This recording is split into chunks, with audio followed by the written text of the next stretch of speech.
that word. Yeah. Anyway, Yeah. yeah. I will hit record. Are Okay, you ready? I'm ready.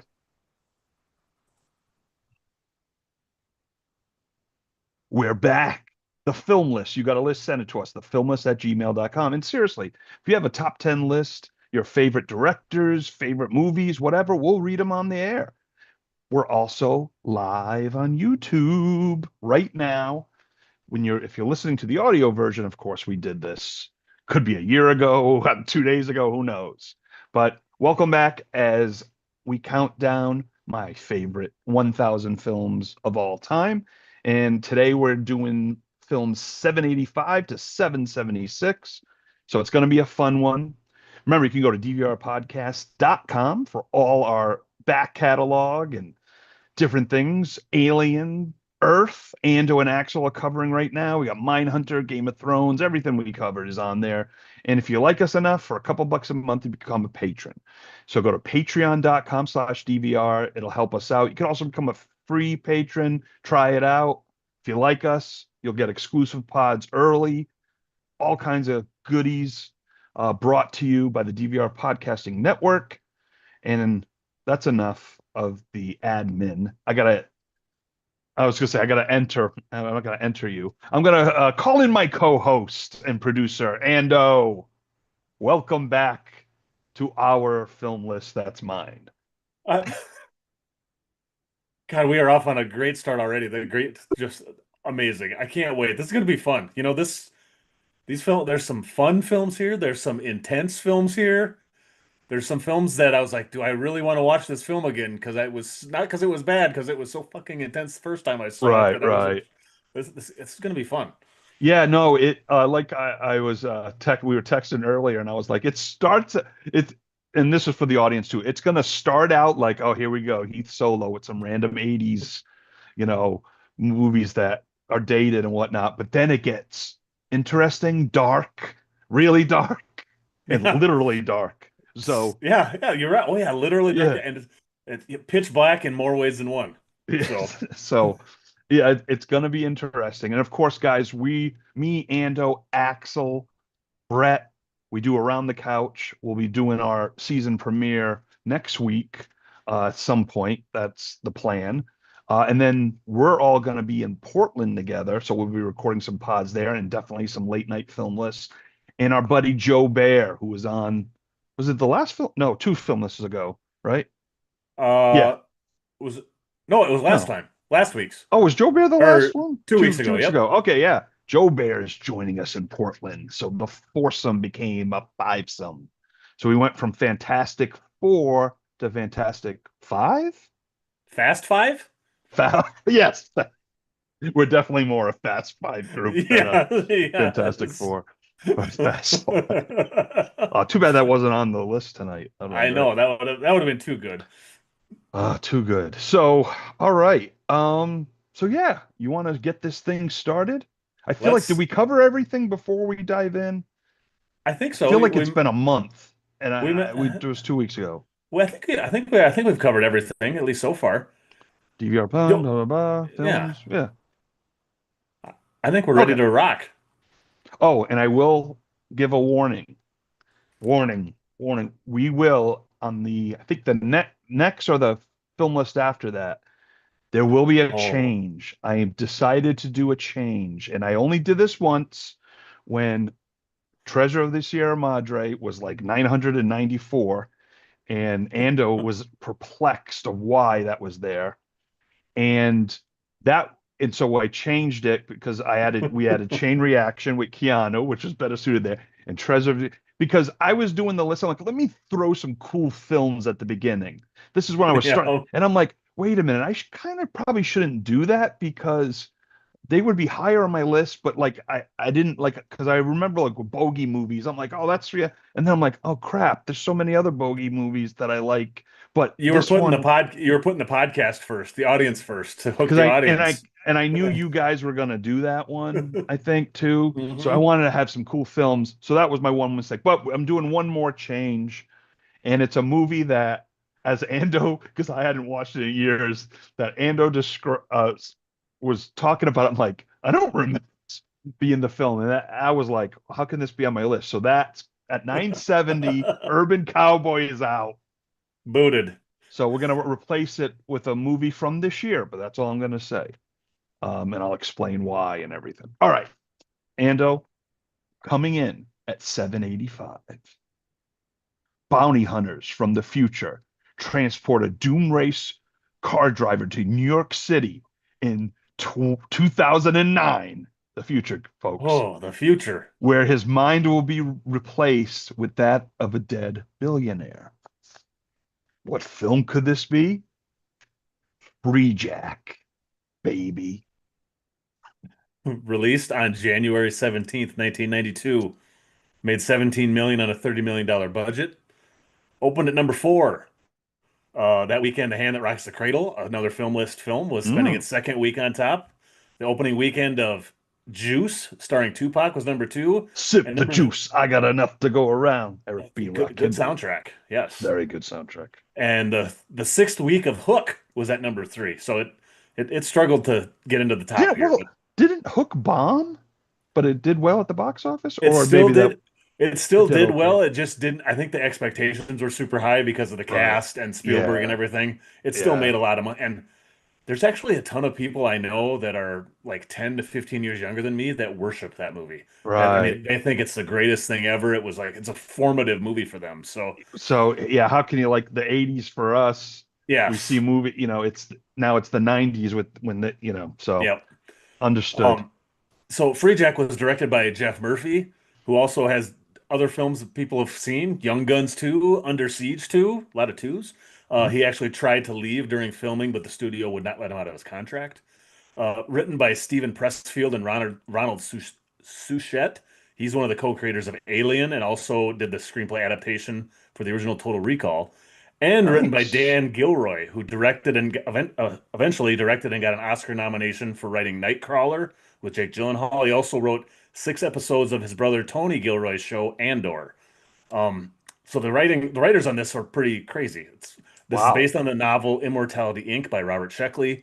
Stars Emilio Estevez as Alex Furlong, Mick Jagger as Victor Vasendek, Renee Russo as Julie Redland, Anthony Hopkins as Ian McCandless, Jonathan Banks as Mark Michelet, David Johansen as Brad Carter, Amanda Plummer as the Nun, Frankie Faison as Eagleman, Isai Morales as Ripper, and Mick Jagger's then wife Jerry Hall as Newswoman. Freejack. I cannot wait to talk about that. I had never seen this until I don't know. It's on Tubi or it was like a month ago, Yeah. and it was on the list. I'm like, I obviously knew the Oh, you never reputation. saw it. No, I knew the Okay. reputation of this film, and I'm like, I was one that when I saw, I'm like, I actually can't wait to watch this because I knew the reputation.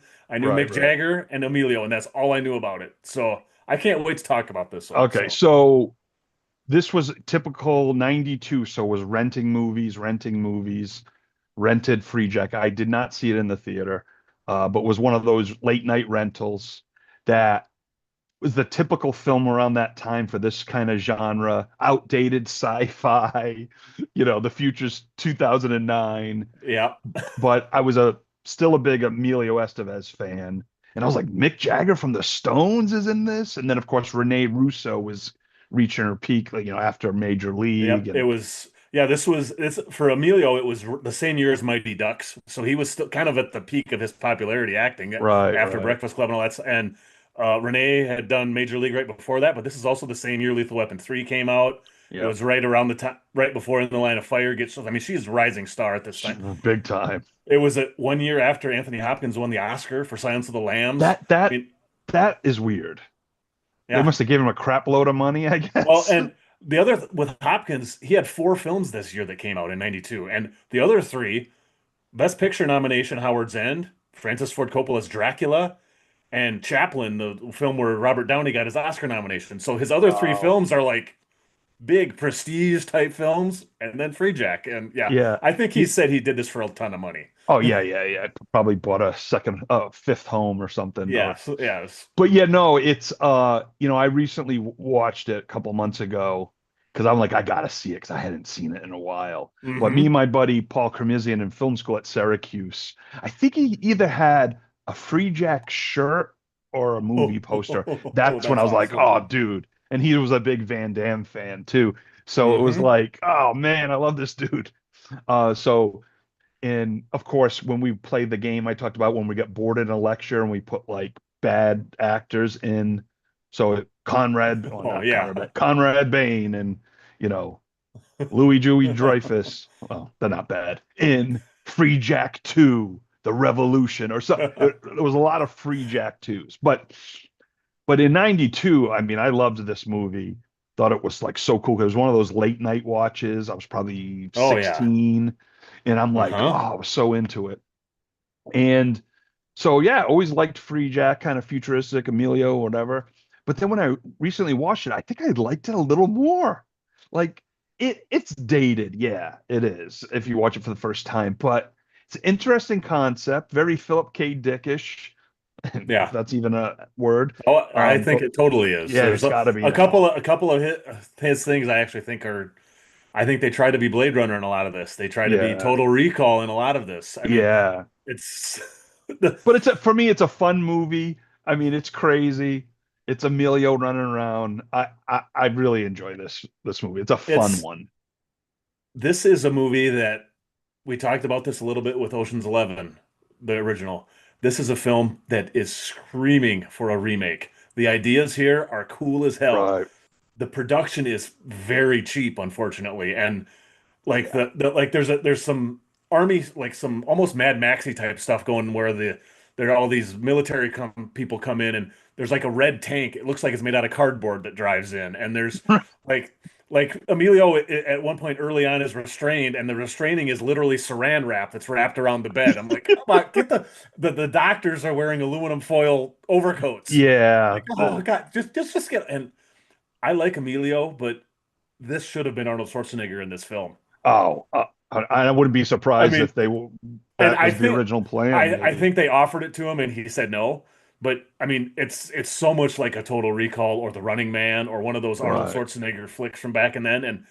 And I guess there's other. Let's say the remake of this could be so because the ideas are very cool. And Mhm. there's other thing like there's a big time jump in this where it starts in 91 and goes to 2009 if somebody hasn't seen it. And Renee Russo is in both time periods and 18 years later, and it looks like she's 18 minutes older, not 18 years later. I mean, Yes. just sloppy. I mean, Renee Russo, who this was, I love Renee Russo, so I was happy to see her there. But just little things like that where they could just, a remake could just make this, I think, awesome. It's still Yeah. really fun to watch, but it's like you can tell the budget was hamstrung and some of the Yeah. casting felt a little off. But I actually still, and Mick Jagger. What do you think about Mick Jagger in this thing? I, I I don't know because I accepted it in 92, and when Yeah, I well, watch this movie now, I just accept it. Like because he's got it's moments. He's got good moments, but I think part of it is like for the first two-thirds of the film, all of his scenes, it's him talking directly to the camera like we are. There's no I one know. else in the scene with I him, know. and I it's wonder like if they shot a lot of his stuff just him. I they must have because like Yeah. until the very end with where they're kind of had the big confrontation at the end up in the top of that tower, you That's don't a really great see him point. interact with hardly anyone, and I'm You're like, what is right. happening here with Mick? It was just weird. Body doubles, and then Yeah. they just bring in Mick for a few days and shoot his And stuff. you get Mick to star in this thing, and you don't have any Mick Jagger or Rolling Stones performances at all in the film or on Yeah. the soundtrack. What the Yeah. why? Yeah, it was some, I think There's something weird there. you're getting out of the 80s with all, 80s were all Hollywood Coke. Everyone's doing Coke Yeah, and made bad decisions. So maybe it's just one of those. The executive's that's like, yeah, but you still have like I know Axel's listening and hasn't seen this in a while. Emilio's an F1 Formula One racer. He loves F1. That's the beginning of that. Or there's still a nun with a gun. I mean, that's always cool. So yeah, there's a lot of fun stuff here.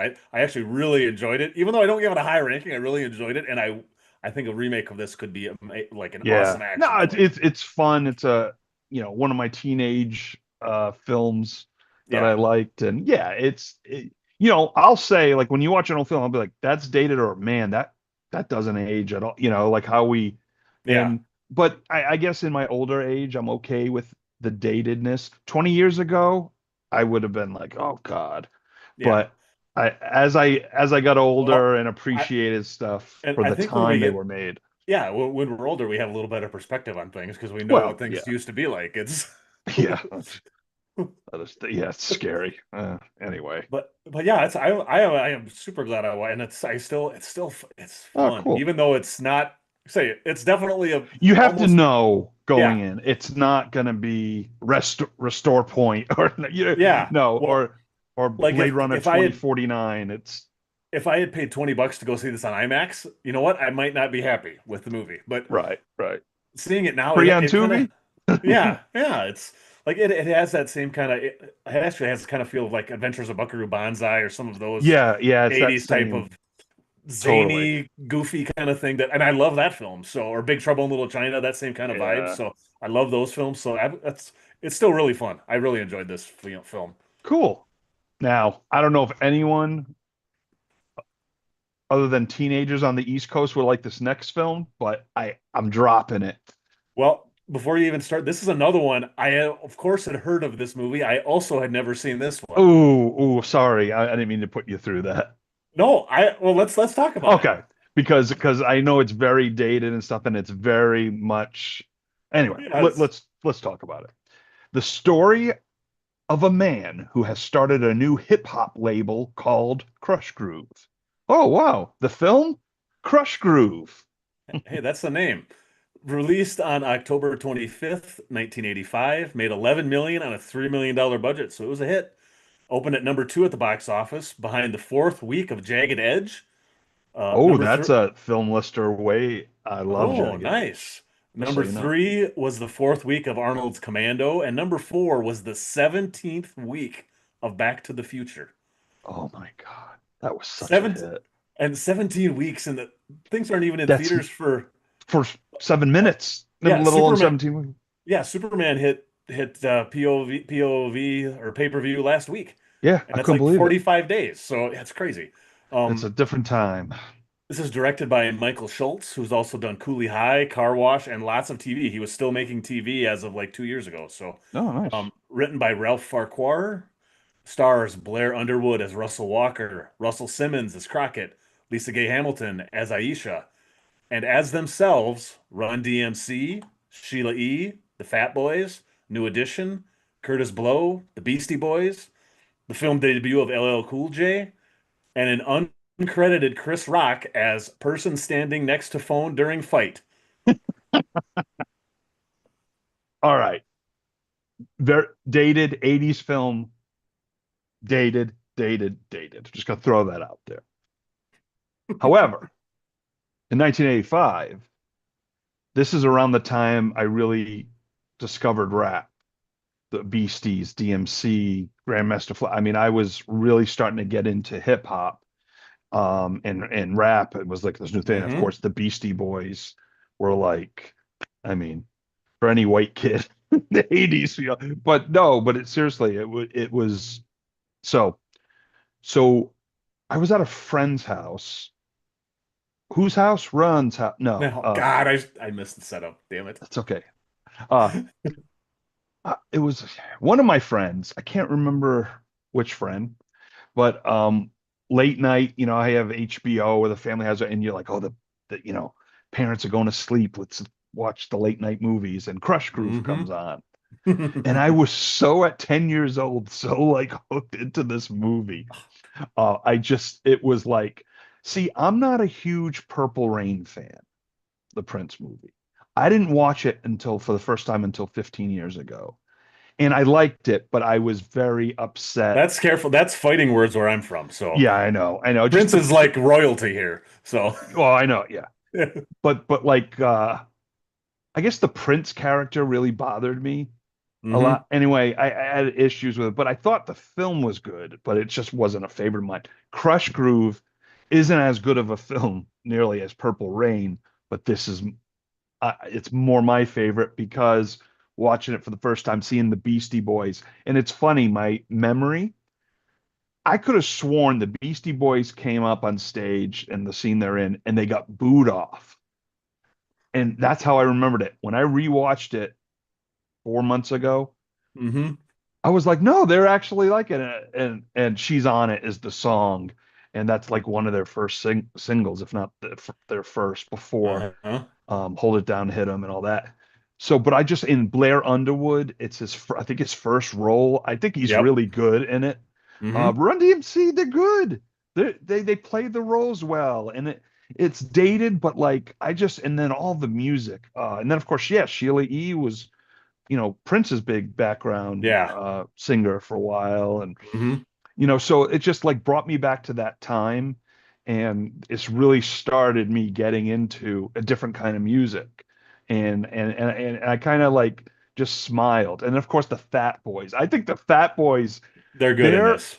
they're really good, and when they do like they're in the hallway at the school, whatever, doing that, it's a big production, and they're good.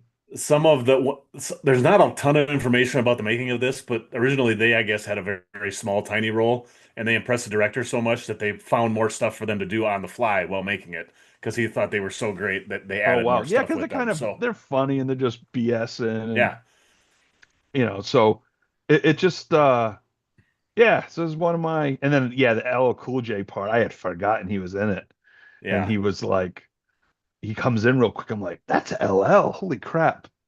So it was Well, and you, nice. you can you can see his name on the chalkboard at the beginning when Oh, Sheila E. is on there, and I saw it because I didn't really watch the credits or look at it before I watched it. I just turned it on because right, I right. said I'd obviously heard of this film, and this is what I will say about it because I just saw this also. I think I watched it back to back nights with Freejack.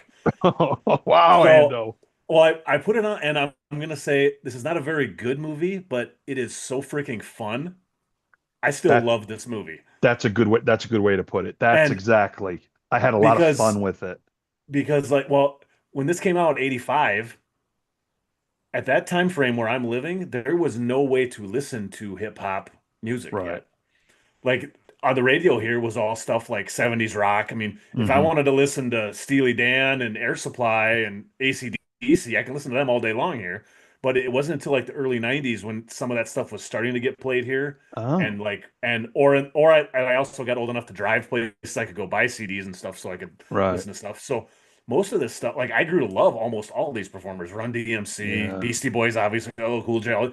If I would have had access to that earlier, I would have watched this way earlier. But by the Yeah. time I listened to these guys, it was early 90s, and this wasn't as easy to find this 5, 6 years later.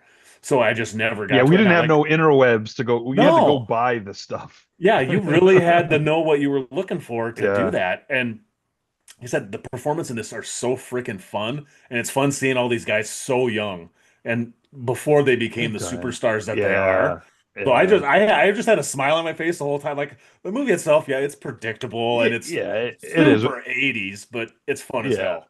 and that's what it was. I was tripped down memory lane, loved the Hmm. music, and then I just found myself smiling. I'm like, oh my God, I like with that Beast. I'm like, I thought I remember that differently. Like 10 Well, years old versus, and like New Edition, I didn't. I became fans of New Edition after they separated. I didn't even know who New Edition was. I knew who Bobby Brown and Belle Biv DeVoe and Ralph Tresvant. I knew I was huge fans of those guys, and I like it was later. I'm like, oh, they were in a band together well, or a group together. I never knew that did until you much later. did you not watch MTV, the No, videos? we didn't have. I did not have. We Oh, didn't have cable. So that's the other thing is I that's didn't why. have any Okay, of that. Yeah, MTV is what prompted me yeah. to that. I mean, Hmm. the music videos especially. I mean, when in the heyday of the music video, it was so awesome. The Like even like I didn't know much about Aerosmith, and then I saw mhm. them in Walk This Way with Run DMC, and I'm like, oh, My like I wasn't in. I didn't get into Aerosmith. and I got into Aerosmith because of the Walk This Way video. here's this is a blast from the past here. My way of getting music videos when I was in junior high, grade school, high school was Friday night videos once a week on NBC, like at 1 o'clock in the morning. Right.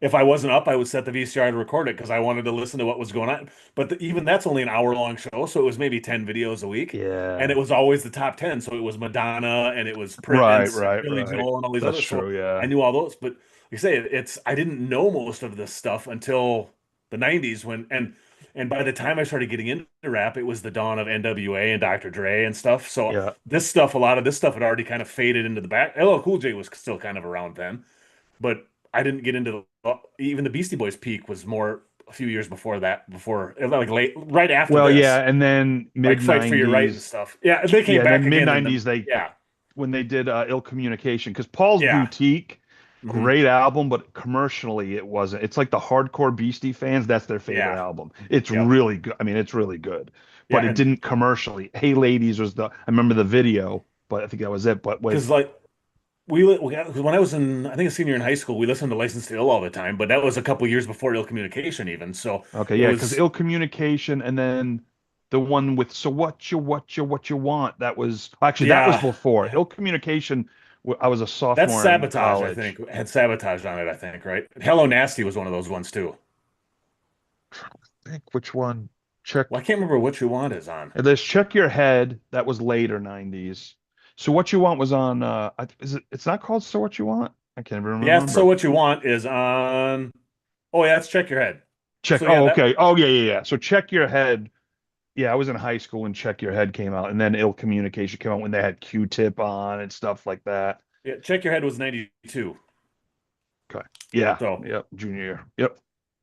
So so yeah. yeah. So So yeah, either way, I'm glad I watched this because it was like I said, it was one I don't know why I'd never watched it because and part of it I oh, I didn't don't realize think it all was these on people a were in lot. it.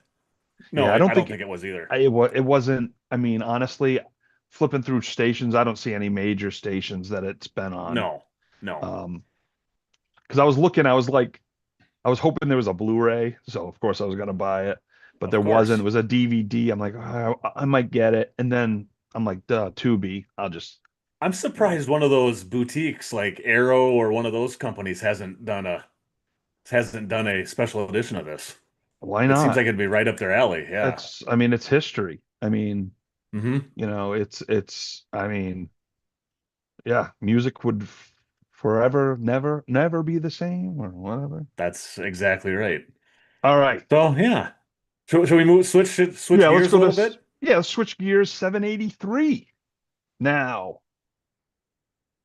this is a film I'm sort of in, and but I have a lot of experience being on set, so we'll talk about Your it. name is on the cast list, All so right, yeah, that means you're in uncredited, it. probably. Okay.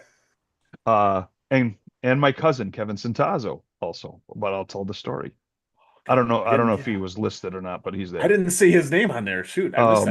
Oh, maybe he didn't put it there, or okay. so that was one I think I had to do myself. Anyway, number 73. Carl Brashear is an ambitious sharecropper who joins the U.S. Navy to become the world's first black master diver. The film Men of Honor. Released on November 10th, 2000. Made 48 million on a $32 million budget. Open at number three, behind Charlie's Angels and Little Nicky. Direct two movies I kind of forgot about completely. Yeah. Directed by George Tillman Jr., written by Scott Marshall Smith, starring Cuba Gooding Jr. as Chief Carl Brashear, Robert De Niro as Master Chief Billy Sunday, Charlize Theron as Gwen Sunday, and June, oh boy, Ellis Taylor as Joe, Hal Holbrook as Mr. Pappy. This cast is amazing.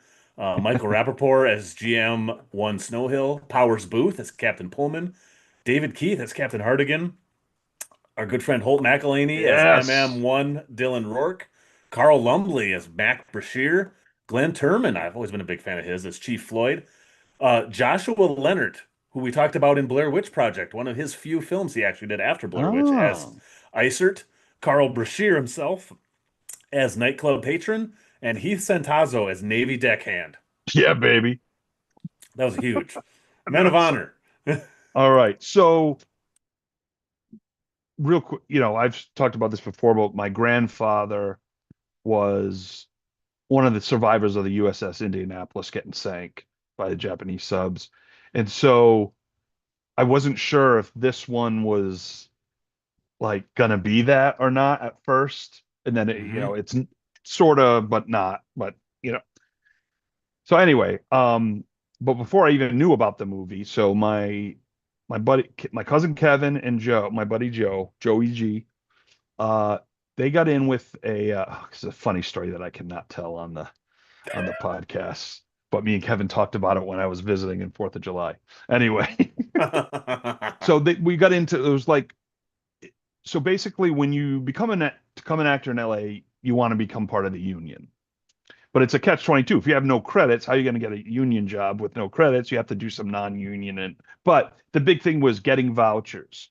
So if you didn't, they didn't Taft-Hartley you and give you a line, meaning if you're non-union and they said, you know what, I want you to speak in the SAG production, they would Taft-Hartley you, Taft-Hartley Act, pay the fine, Oh, and then you'd become gotcha. SAG right there. Or you Yep. could do extra work, get 3 vouchers, and become SAG. Oh, okay. So as long as you're doing union extra work, but if you're non-union, it's tough to get union extra work. Uh-huh. So it's the catch-22s in Hollywood, and that's Ugh. just the beginning. So anyway, Kevin and Joe got in good with a casting company. I think it was Christopher Gray Casting did the extras. So they got a gig to go on there because they could get the vouchers. It was good pay, whatever. So Kevin and Joe got me and my friend Tom O'Keefe, who actually did an episode of The Shield way back when. Uh, Oh. so we together, so we weren't on set with Kevin and Joe, but we ended up shooting later. So me and Tom would drive, and it was in South Bay where a lot of the where the port is. And what they do is, well, the first time we went there, we got paid one day, and this, being a 25-year-old kid, I'm like, they get paid because they want to give us military haircuts. So we had to go there, get the haircuts, and Of they paid course. us like $100 for the day or whatever it Well, was. in Navy deckhand, you have to have a Navy haircut. Yes, yes, and you got to be thin. So I was Yes. still thin. Oh, yes. Um, so then we'd go to set, and then what they do is they put you in a boat, like a not a pontoon boat, but like a raft, Yeah. like I can't military think of, yeah, I raft. know what you're talking about, but I can't think of the name of it right Yeah, I now. don't know the Yeah. proper name. I haven't played with my GI Joes in a while, but so you would get on there, and then you go a couple miles to the ship, and then that's where we'd shoot. Because I was in a scene with I think they're lifting the nuclear bomb out, like I think you're and right. then that's I caught a glimpse of you when I rewatched this, so yeah, it's very you have to pause, I believe. yeah, Um, but it's not easy to find. yeah, it's not. And then when Carl gets his, the leg severed and all that Yeah. stuff. Um, but it was cool because I was on set that day when Cuba Gooding was, so it was good to see him. I was just like was glued to him, how he was acting, Yeah. how he presented This was himself. kind of his peak, is right around this time, I would call it. Because it's a couple Yeah, years after Jerry a Maguire, few and years after Jerry Maguire, he was still, yeah. I mean, yeah, it was before like Snow Dogs and Boat Trip and those movies. He's still in this yeah, still he's I'd still still call him A-list at this point. yeah, no, very A-list. And so it was cool, and we had a great time. The crew was cool. It was fun. So to go see this in the movie, I gotta believe we went together because because I was looking at the ticket stubs, all the movies we went to, and I couldn't remember if we, Uh-huh. you know what? I don't know if we saw it in the theater. No, we did see it in the theater, but we got the DVD because that's where Kevin was pausing, Oh, and they pause it once, and yeah. it's like he's like running. It's like he's so it was just so funny. I'm like, if we could animate that, and you could say I was in Men of Honor as a principal, but no. Yes. But it was a great time shooting, and this movie's solid. It's very good. It's not. I don't put it with the top tier of say military or type movies. It's a good story, and it's a little uneasy at times, but the acting's great, and I had a great experience with it. So it culminates into being on the film list. Yeah, I think this is one of those ones that there's not a ton to say about. It's a good, solid biopic, and in my mind, I'm looking at some of the other stuff we've talked about. I'd put it in the same category as Cinderella Man or The Hurricane, Right, maybe right. Walk the Line. Donnie Brasco, me. I don't think we've talked about Donnie Brasco yet, but I put it in That's coming. It's coming. that same kind of thing where it's a solid biopic, great acting, well told. There's not really any complaints about it. There's nothing that makes it a special film, but it's a Right. good, solid film. It's very solid. And sometimes, you know what? They could have made it even more. Oh yeah, more I'm glad they prestigious and more yeah, prestigious, add things, and that's what happens when yep, you trying to make money, making a movie. If you can you got a IP, but then you want to make it big, so So they could have added more war scenes, or whatever they could yeah. have done, but they stayed true to the actual story, and that's one of the reasons. Hmm. Like yeah, like you said, it's not going to be top tier, uh, but very solid. But no one really talks about it. No. I mean, I don't think anyone ever brings it up. And I mean, the hurricane especially, it's a lot like that where it's got that racial Yeah, component is a big part of it. And I thought a lot about the hurricane when because I'd seen this back on. I don't think I saw this in the theater, but I saw it on DVD right away. right. And it's probably been 24, 25 years since I've seen it. Then I watched it again. I watched this one quite a few months ago because this was at one point behind the scenes, people. This was at a different spot on the film list, and this moved out of that spot. So I saved all the notes I had and I plugged it back in. That's right. Because it was I moved it up, right? Well, Yeah, you I moved it moved it off completely, but anytime you and change then stuff and I've added it. already done notes, I move it to a different set, like a saved for later section. Oh, So jeez. just in case I Sorry. can I'm pop it sorry, back in. Endo. So, I'm oh sorry. no, you're I fine. know. I Well, even have things finalized and they change. I know how your brain works at this point, Solo. So I I solo know. proof my notes. You have to. You So yeah, have to. this was so I rewatched it back whenever it was 4 or 5 months ago, and like I said, it's just it's because that's like the hurricane. It's got those racial overtones that just make it Yeah, it's a little relevant yeah. in that way, and it's a good solid. Yeah, I it's a mean, great story and I yeah, mean and I it's love the uplifting. It's iconic yeah. I like the walk with Cuba Hmm. Gooding. I don't know if he's walking with De Niro or not, but they're walking down the hallway. It's in the trailer and stuff. I just Yep. that for some reason that walk, I just with him limping, it was I just Yeah. it got me. It got me. It's good. It's a good high quality. Like I said, not quite A plus level, but it's a solid B plus. Yeah. Yeah, Good. I agree. That's You perfect. And can't it's a really good and if you complain haven't about it. seen it, it's worth Hmm. watching. Hmm. Worth watching. Well, speaking of Americans, do you want to Oh, go that's a very nice segue. okay. 782. And Columbus did not sail the ocean blue. You know, I'm pretty sure we've already So we'll spoken read it. more words on this podcast than this entire script of this next film has. So, Yes. Okay, but here it is. An assassin hides out in Italy. An assassin, an assassin hides out in Italy for one last assignment. The film, The American. released on September 1st, 2010, made 35 million on a $20 million budget, opened at number one at the box office. I was actually surprised to read that. Mm. It barely beat out the debut of another film list film, Machete, which also opened that weekend. Machete. This was directed by Anton Corbijn. It's his film directing debut, but previously he's worked with a lot of music videos, U2, Depeche Mode, Metallica, Bryan Adams, Nirvana, Roxette, so all over the place. It's r- all right. It cuts so, like a knife. oh, I love that, Brian. I don't think I've heard your Bryan Adams before. I'm But it impressed. feels so right. It's like Uh, Joe Cocker, but I was down gonna say two it is notches. a little Joe Cockery, yeah. Written by Rowan Joffe, based on the novel A Very Private Gentleman by Martin Booth. This is the oh, I didn't. This is not the first film on the film list for George Clooney. It's the second, No. George, because we need to bring up Red Surf any chance we get. Red, I was talking about, I was at a dinner party last night for my friend Rod, who directed all American Bikini Car Wash.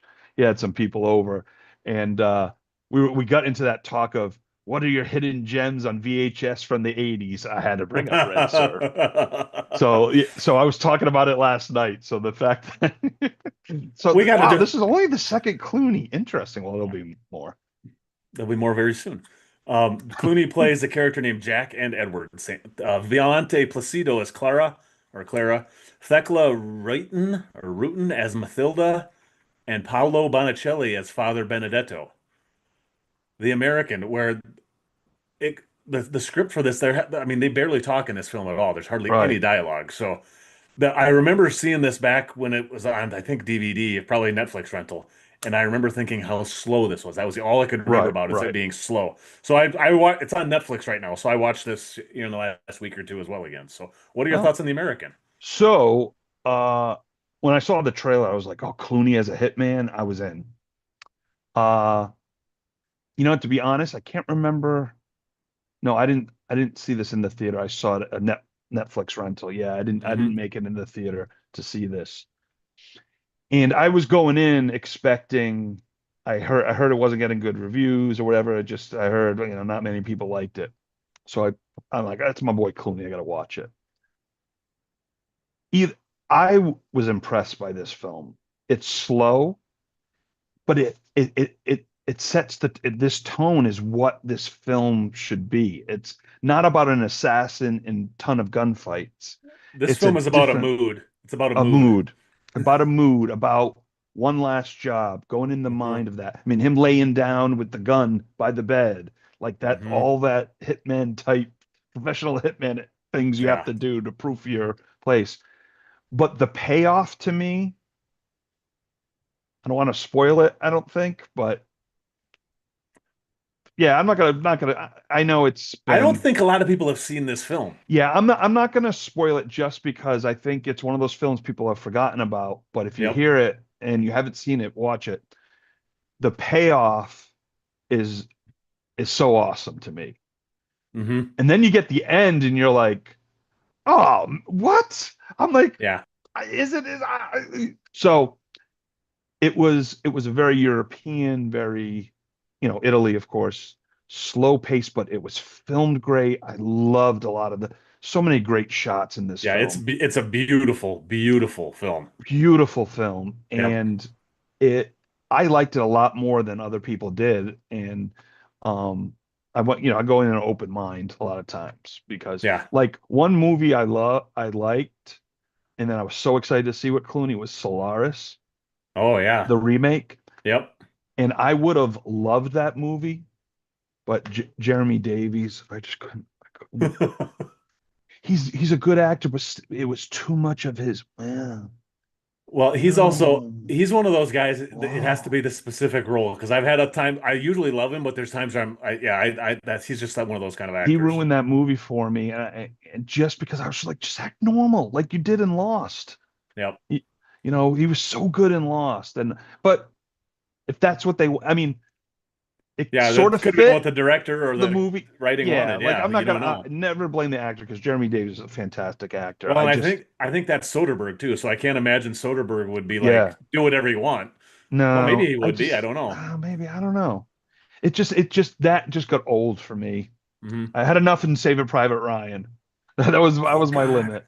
I forgot he was in Saving Private. Of course, he was That in was my Saving Private limit. Ryan. Yeah, Yeah. but that was my limit. Like, I don't know, just like sometimes anyway. Um, Well, this film, like I said, all I remember it was being super slow because this was yeah. this was kind of in when Clooney was still a huge doing movies, big movies all the time and stuff. So I remember seeing it and looking forward to it. And I remember the first time watching it, and like I said, my impression was it was super slow. I remember thinking it was okay, it was a good movie, but it wasn't really didn't really love it. I think this one has gotten better with age. When I watched it this time, I was way, and part of it might just because I'm older and I'm more in tune with that character than I was Yeah, that's a good when it point. was 15 years ago when I was in my early 30s. And I'm much closer to the age that Clooney is playing in this film now, and I Yeah. think it resonated with me a lot more now than I think I bumped it on my letterbox. I think I bumped it up a full star than what I had it the first time. So Nice. I like it's a solid. It's very slow, but say it's like I said, it's a mood, it's a vibe. This whole it's It's a move, it's a vibe. Mhm. And if you gotta love Clooney, of course. Yeah, well, I yeah, mean, if you don't like Clooney, because it's very Castaway-ish in the yeah, because sense of I don't think I know any of the other actors in this film. no. Um, it's just visual. It says a lot visually. Like you Hmm. said, the mood that really, it's a different type of experience. Hmm. And I love the experience. And that again, I like a lot of your European shows and Yeah, movies oh for and a lot sure. of styles, of course. So I was like, especially in the mood for it. Hmm. Um, Well, and this I think was the last one I rewatched before we did this because I was putting it off because I saw it on here and I'm like, oh, this is so slow. Do I really want to watch? So it was like out of this group that was the last one I rewatched. So but yeah, I really enjoyed it way more than I thought I was going to. So yeah. pleasant surprise for me. All right, The American. Yeah. Let's What go was it? to a different type of spy movie. Oh, didn't even think of that, Ando. All right, I'm excited to talk about this one. Yeah. Uh, okay.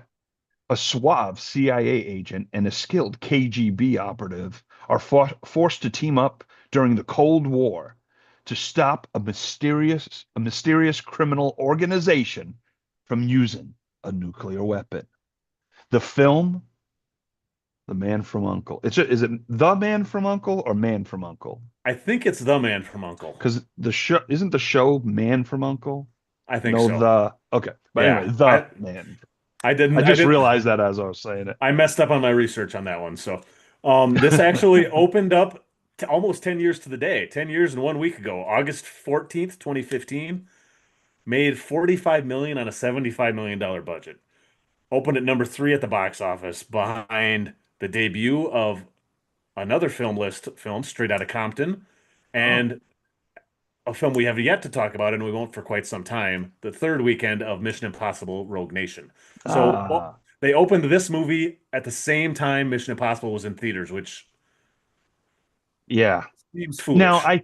I'm wondering if it might have did really well globally because the show was originally, Yeah. you know, what was it? I mean, I guess it was yeah, Robert Vaughn and Kuryakin.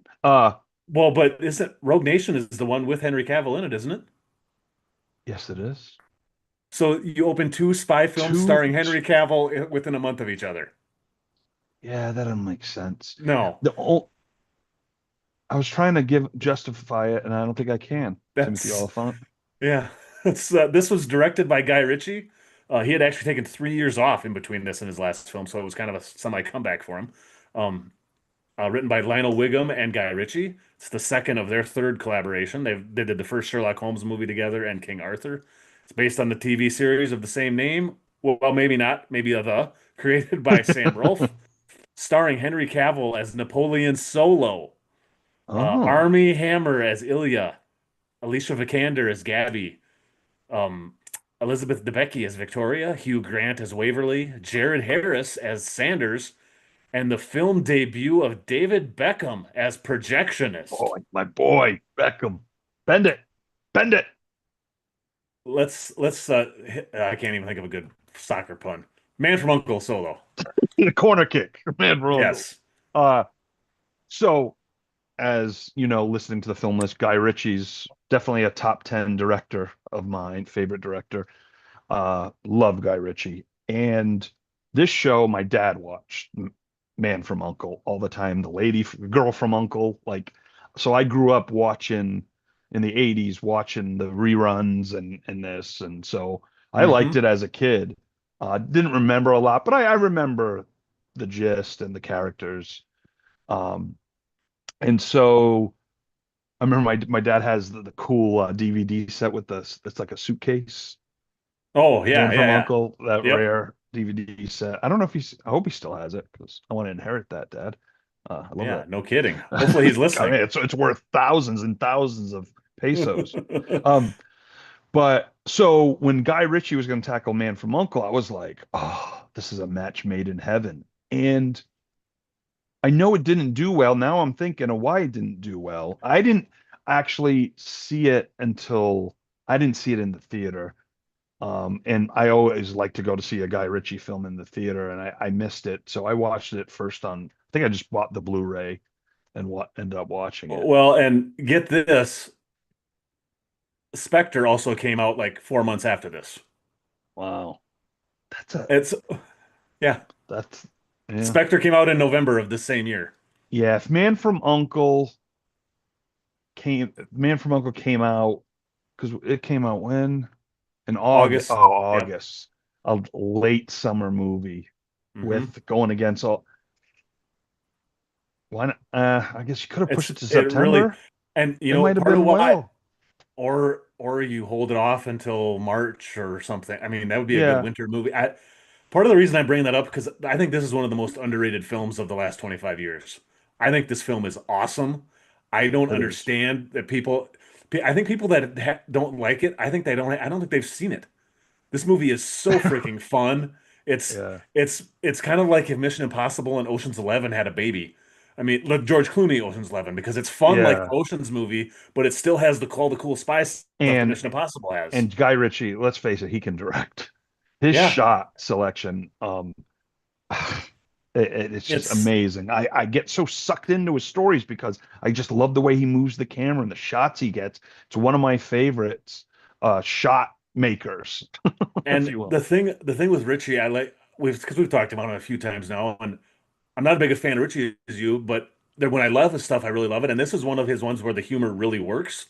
Not Yeah, his humor for me doesn't always work, but when it works, I love it. And this one, man, I seriously just love this film. I blind bought this, or I think I asked for it for Christmas or something. So I watched it on Blu-ray on my projector for the first time. And right away, I watched it twice the first weekend I got it. I love Claire and I I both did just too, loved it. Ando. I did And too. I just Alicia Vikander is like Oh my doing God. like an Audrey Hepburn impersonation in She this. is, I It is love her so in this freaking movie. great. Yeah, it's and that well, in her Oscar, she won an Oscar just a couple months before this too. So it doesn't make sense as to why this movie was not a bigger hit. I just don't get it. End of And August is the only thing I think it of. was it was right in between Man of Steel and Batman v Superman for Henry Cavill, so he was still riding high off the Man of Steel. That was a big Yeah, success. I don't know. Maybe I the title? I don't know. People thought it was too old or too British. I mean, what? I I was like, don't. oh, man from Uncle. Yeah, I You just know, don't. I do not get it. I'm I, sure it did well overseas though, yeah, and I'm maybe they sure it just did were too. more maybe they over there their release date was more important And than yeah, well, that could be. And you I know. one of the things I remember because I rewatched this just for fun. I didn't need to rewatch this one, but I rewatched it for fun. And one of the things I remember thinking is this is the first time I really got Henry Cavill. I hadn't seen because I saw Rogue Nation and thought he was cool in that, but I didn't think he was anything special. Man of Steel, I thought, yeah, okay, he was Superman, but it's not. It's Superman. Oh This was no! Oh, he was in Fallout, not Oh, Rogue he was in Nation. Fallout. Okay, so he Yeah, wasn't in Rogue Nation. I got that mixed up. yeah. So he It took me wasn't in this Two while to. Spy. He wasn't. Okay, He he wasn't in wasn't. two. Yeah, it's I Fallout. always get those three or four all That is the tied next one, together. but Yes, yeah. yes. So okay, so not quite as bad as I thought. God, that was a bad mess up. But this was She's really the you're first. fired. You're Okay. hired. Okay, I'm perfect. gonna do the Billy Martin, George Steinbrenner. Yes, He goes, exactly "How can you right. fire me? You didn't hire me yet." Oh, great, Yes. But great it's like I line. remember it being the first time I just loved Henry Cavill in something. That it wasn't he wasn't playing Superman, which I liked his Superman, but he's playing Superman. That's a different Yeah. kind of thing. So I really loved him in this. So Oh, it he's just perfect. yeah. It's too bad because I'm sure there could have been sequels, Well, but I know the they've Army Hammer stuff. I don't know when. I can't remember when that stuff yeah happened. that well, and they've talked about sequels of this, so it must Oh, have they have. been. They Maybe have Guy mentioned it Ritchie from deal. time to time, and maybe it was a big hit and it just wasn't a hit here. I guess I don't have the international box office with me, but Yeah. it's because I mean, it lends itself to a Well, sequel. Even the ending is like yeah. set up Because for a I was sequel. reading an article today because they were talking. It was something when it comes on your phone. It was like Guy Ritchie's. I guess they were talking about the Sherlock Holmes movies where I don't know if the second one is of it is no one got it for streaming yet or so. They were talking about that and then they went into Man from Uncle and I want to say it made 125 million globally, but I don't remember. I can't remember if they're Yeah. talking about um Sherlock Holmes or because anyway, but I think it did well over there. Or maybe I'm thinking it was no, it was Sherlock Holmes. Never mind. Yeah. That's well, That was for you, Axel, my let's see highness. here. Yeah, it did 110 million worldwide. Okay, so I was close. So So not a huge hit, but still a hit. And yeah, I like mean, with 150 million on a 70. So I mean, of course, there's other factors involved, but and when you Google sequel, there's articles that pop up once every year or two that say Army Hammer says it's in development, or Guy Ritchie says it's maybe next, so I mean they're right, still talking about it, but I mean it's been 10 maybe they're years at this waiting for the point too. Army Hammer Stuff to die stuff, down. Yeah. or he'll be his comeback, or I don't know. We don't know if the studios would want it. So that's Yeah. depending on how they. And But no, but Guy yeah, Ritchie, I that dude. I just love the way he shoots stuff. I hmm mean, I get all excited. Like you watch this trailer and you're like, how did people not go see this movie? The trailer's awesome. Yeah. And it's just so cool. Maybe it's the man from Uncle. I don't know. I'm thinking it's Old Spies. Well, Maybe and you're right. if it's somebody that hasn't watched it and wants to know, Google Man from Uncle boat chase scene. The whole boat chase scene is Yeah. so amazing, and then how it ends, and then it's still going on when Henry Cavill is like eating a sandwich and getting his just so hilarious and awesome action at the same time, man. It's just Yeah, such an underrated film. yeah, very underrated. And I just I can't believe I didn't see it in the theater. And when I saw it, I'm like, oh my God, I loved it more than I thought. And I'm like, Hmm. damn it, I wish I saw it in the theater. But what are you gonna do? It's yeah, you know what? I'm glad we talked about it because it's another one that people don't really mention that much. They don't really mention. You This is hear the some, don't really mention night. yeah, I yeah. like it. We got the There's a theme. couple more on here too. I think that are going to Yeah, fall into that and then category. there's a few that have been mentioned. But Yeah. all right. We'll move on. We could do a whole pod on Man from You Uncle. know, we talked earlier when we started. There's a lot of darkness on this pod. I think maybe we should Mhm. start Oh, getting you want to darker start here. getting there? Start getting Yeah, darker? Okay, start you go from stepping there. into the darkness. All right. This is a freaking movie that freaked me out. I loved it. The boyfriend coming in at 780. The boyfriend of an abducted woman never gives up the search as the abductor looks on. And you're like, what movie could this be? Heath Solo, Ando, Solo. The film, The Vanishing. Released on February 5th, 1993. Made 14.5 million on a $20 million budget. Should have made Opened more. at number 4 at the box office behind National Lampoon's Loaded Weapon 1, Summersby, and the 13th week of Aladdin. God, films just stayed in theaters so much longer back then. It's crazy. Wow. This film is a remake of a Dutch film by the same name. Stanley Kubrick famously once said the original is the most terrifying film he had ever seen. This is directed by George Sluizer, who remade his own film. Oh. Written by Todd Graff, based on the novel The Golden Egg by Tim Crabb. This is the first film, unless I'm wrong, the first film on the film list for Jeff Bridges as Barney. Well, the first as Jeff Bridges as Barney, first of all, Well, yeah, I don't know. I leave that up to you. I I don't don't. think we've had, and I don't think we've had Kiefer Sutherland yet either as Jeff Wow. Okay. Harriman. Also starring Nancy Travis as Rita Baker, and it's definitely the first film on the film list from Sandra Bullock as Diane, The Vanishing Oh, solo. I I forgot you. Yes, it's Oh, a geez, small. and there's a big one coming up. Yes, I know. Oh, this is This is it's a small but vital role in this. yes, yes. Oh, yes, yes. So, okay, She's the one who she's the one who vanishes.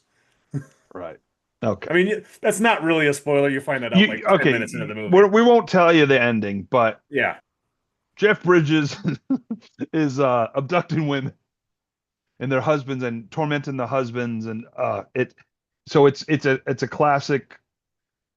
You're at the gas station. Okay, I'll be right back. I'm gonna get a snack, and then where's my wife? I mean, it's terrifying. As you get older, you get married, and you think of this situation, it's terrifying. Waking up in a coffin, very terrifying. forgot about that. Yes. Getting effed with, get the psychological. Freaking, this movie is a humdinger, as the kids would say back in the 50s. This movie stuck with me. I saw it VHS rental. I don't think I did not see it in theater. This is one of those late night rentals in the 90s I did. And it, it it's it man, it gets you. Like it got me. This is the late night, probably 17-year-old watching this. I'm like freaking out. I Anyway, think if this was one I had seen when I was a teenager, it would have scared the living shit out of me. There's no yeah. question about it. I didn't see this is another one I didn't see till recently because I'd never even actually really heard of this film. I didn't even know it was a Wow. thing. I'm tapping into the Yeah, Ando Unknown 5 year there's a edition. vein, yeah, a vein of stuff here that I had not seen. Um, it's and like you say, he's kidnapping women, but it's actually almost a comedy in the first 20 minutes because he can't. He keeps trying to kidnap women and they Right, keep right. walking away and Jeff Bridges has this just bizarre accent. And it's like, what does he do? And I couldn't figure out what the movie was for a while. And then, I mean, once it settles into what it is, it Yeah, actually reminds me a ton of the movie that I love with Kurt Russell, Breakdown, from a few yeah, years after this, which I absolutely love that yeah. film. Well, we won't be talking about Breakdown for probably 3 or 4 years because that's Oh, well, perfect. Breakdown is very high for me. Because that one I did see when I was in high school. Well, maybe not high school, maybe right out of high school. And that one did scare the hell out of me. That So, one scared the hell out of me too. I saw it in the theater and then I watched it again and then I recently watched it again. That's how yep, it shot up because it yep, would have been around this area if I yeah, didn't rewatch it. So, like that's the thing is The Man from Uncle. I haven't seen it a ton of times, yeah. That'd be or the same for else me. that thing would be in my top probably 400 or whatever, Hmm. 300, because it's just I haven't, so many other movies to watch and stuff. So that one to me, in time it probably would be much higher. But There's this one, man, it also keeper. does some cool things too. Like it does something that I hadn't the only time I can think of it is Avengers Endgame, where they do a scene and something happens and all of a sudden it says 3 years later in this film, which I Yeah, was like, whoa. I mean, that's kind of blew my mind that they did that because that's not what I was expecting at all. yeah. And surprising, I loved Nancy Travis in this. I've always known who she was, and I was like, Very she's okay. underrated. Nancy Travis, a Man, little underrated. she is great in this. Like Yeah, her lines are good. She's charismatic. She's my favorite character in the film. I thought she was great in yeah, this, she's so I was great. very impressed with it. It's just, I mean, my only complaint is at the very end, it gets a little, I don't want to call it slashery, but it is kind of like a like a wannabe not really slashery, but I know exactly what you mean. and Yeah, it's a little bit yeah. like, this is a little over the top for what was happening earlier, but I still enjoyed this. It's still another movie that I don't think, like I said, I hadn't really even heard of it, so I don't think people really Wow, talk I about it. like this. I So like the when you just yeah, I discover, or I don't discover them. You discover them for the first time because of yes, me. yeah. Oh, that's awesome. So Yeah, yeah, because I was it's a looking solid at one. awards, Yeah, and The American was a Saturn nominee for Best Horror Thriller Film. I'm like, really? You put horror and thriller in the same? and really, is that really a thriller? I mean, it kind of is, but Anyway, yeah, Saturn. What are you doing? Make good yeah. Most of the stuff cars. we've talked about so far, there hasn't been a lot of award. We'll get to some awards fair very shortly on this podcast, though. Very shortly. Do we Yes. just go there? We might Unless you as have well, if we had Sandra Bullock's debut, we might as well on the film list, we might as well have her second film on the film list back to back. nice. Yes.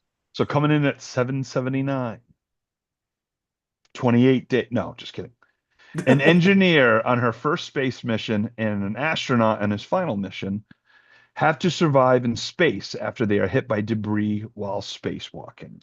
The film, the Academy Award winner, Gravity. Released on October 4th, 2013, made 274 million on a $100 million budget, made 723 million worldwide.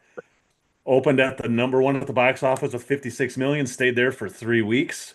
This is the sixth highest grossing film of 2013. Directed by Alfonso Cuarón, who won the Best Director Oscar for this.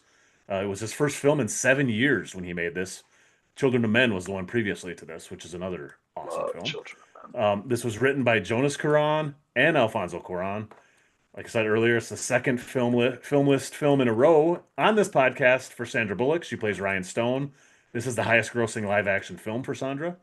It's the second film list this podcast for George Clooney. Plays Matt Kowalski. This is his highest grossing film of all time. Wow. Also stars Faldat Sharma as Sharif and Ed Harris as Mission Control. Oh, Gravity. Apollo 13. Yes. Yeah, And he also played an astronaut in The Right Stuff. A lot of space stuff for Ed Harris. a lot of stuff. Ed Yes. Harris. Yeah, mommy, I saw this in the theater. I was blown away just at the effects. And then I think my buddy Glenn, I think he said something about he said a scientist said something about that something couldn't happen. I forget what it was. They I'm have sure. confirmed, Quran has confirmed there's been a couple things in it that were scientifically inaccurate because it didn't make for very exciting. It's like some of the way they fall and stuff isn't quite, and the Yeah. ropes move and stuff. But yeah, I was just waiting for Zod. to show up. Yeah. Um, oh, rest in Would have peace, been Terrence Stamp. a yes. Oh yeah. Mm. Oh, that's the crossover we really needed. Yeah, Gravity versus yeah, yeah. Gravity v Superman, not Batman v Superman. So, spoilers for Gravity for the most part. Um, I thought Bullock blew it out of the park. She was great. I love how they did a lot of the effects underwater, and those behind the scene things are pretty cool. But again, not many people can handle doing a movie by themselves. I mean, we do see our boy George Clooney, and I really was hoping he was really alive. That's all I'm That's gonna what one of the say. things I was going to ask you. What do you think about the fake out? Um, Which was George Clooney's idea to do I don't that. know. I think it helps the film, but it doesn't to me it doesn't surprise you because who's going to think he's still alive? Like Yeah. I knew he was Well, dead, but that's why I like it. I mean, you knew he was dead. I liked it. I remember seeing it the first time and thinking, of course he's not alive. This is of course they're hallucinating. I yeah. love it because it gives it a nice little boost of energy. The film, a little boost of energy And that, that what it exactly needs. yep. It really I does. thought it was perfect. Yeah. Yeah. So I understand why they did it. Well, why George brought it up, and Hmm. it works and it helps the film a lot. I mean, this film's great. I mean, you could say masterpiece, close to it. Um, it's higher on my list because I haven't spent a lot of time with it. Um, and of course, there's tons of other movies, but it's just, I mean, it would be up there more for me, best films of all time. Yeah. Okay. But as favorite, I mean, it's still on my list. It made the famous list that's globally joining Yes. families and Worldwide. Yes. giraffes Worldwide. together. This film, I vividly remember seeing this because there was a time where back when I had actual time to get out of the house, I would make a point to see all the Oscar nominees before Oscar night. Right, right, right. And my wife and I didn't see it. It was probably February or March after it had opened. So, but the Oscar noms would come out. So all the Oscar, and we were on vacation in Florida at my in-laws that had a place in Florida. And I wanted to go see some movies and just get out of the house for a while by myself. And I said, we're going on vacation. I want to spend at least one day just going to movies. So I saw this back to back with Wolf of Wall Street, which was also up for Best Oh, Picture that year. nice. And it was still playing in one theater in Tampa on the 3D IMAX. So I saw Gravity in 3D IMAX, and it was one of the It's best film experiences I've ever had in my life. it was awesome. It was fucking amazing. And I hadn't watched it since. I watched that one time and I'm like, I don't know if the theater experience for this can, I mean, in That no that's what way can happened to be me. replicated. I didn't buy it because I felt like at the time I was like, I don't have a good enough TV. And now I'm Well, thinking, oh man, I should. and see, here's the thing. When I saw this on the list, I'm like, you know what? This is a good time to revisit this. I have the 3D Blu-ray because my projector downstairs can do 3D. Unfortunately, I Oh, didn't watch it in nice. 3D Blu-ray again, but I'm like, you know what? I'm gonna watch and see how it is just on my regular TV. And it's still freaking awesome. Yeah. It is still, it is so damn tense. Like I'd forgotten like the first 12 or 13 minutes. It's not one long take, but it's kind of like one long take. And Yeah, yeah. you just hear the audio between the astronauts and stuff. And it's so gorgeous. You see all these amazing shots of the world.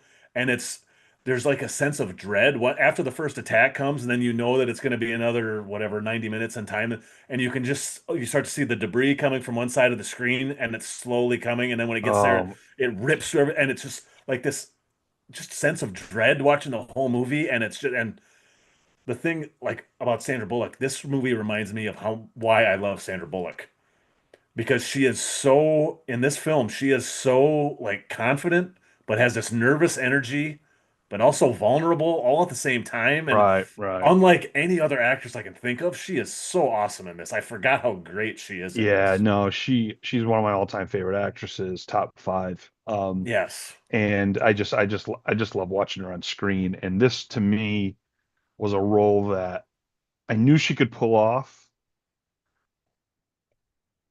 and she did even better than Yeah. like she was so good, and she's Hmm. so talented, and she's remarkable. And I remember now you say that I remember in the theater being all freaking tense Oh, it and wonder was it was it yeah, it's like I don't remember the last time I had that Uh-huh. experience in the theater like that. It's very few and far between where you're just like you lost into this in space. And No, it's well, and a lot like one of the thing, even watching it on my smaller TV here, the sound, kind of like I said with Blair Witch and some of those, the sound is just so because uh, parts of it are almost like a silent film because they're in space, yeah, and then all of a sudden when the sound does come, it's just oh man, it's so it's pretty freaking. awesome. This movie is so. I'm gonna watch this again more often because like I said, it had Yeah, been 10 or 12 years since it came out since I watched the thing, and I rewatching. I'm like, God damn, this movie is just it's phenomenal filmmaking. you So. know, I'll be honest. I've only seen it once in the hmm theater.